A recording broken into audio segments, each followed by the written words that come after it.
breaking news po dahil dating Bamban Tarlac Mayor Alice Go hinatulan ng Pasig RTC na guilty para sa kasong human trafficking. Si Erlo Bringas po para sa detalye. Erlo. Morning Sunshine!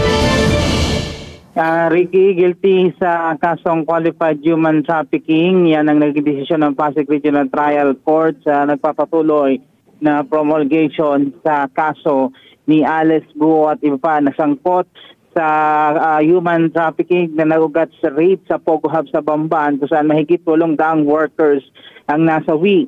At nananatili rin dito sa loob ng Pasig City Regional Trial Court ang abogado ni Go dahil hindi rin nakadalo si Go at iba pa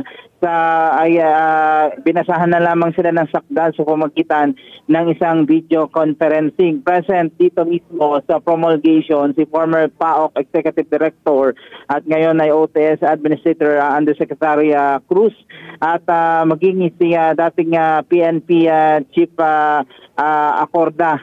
Reclusion perpetua ang naging desisyon at guilty at merong 2 million pesos na fine sila Alice Go, Rachel Malonzo Carrion, Jemelyn Cruz at Walter Wongrong.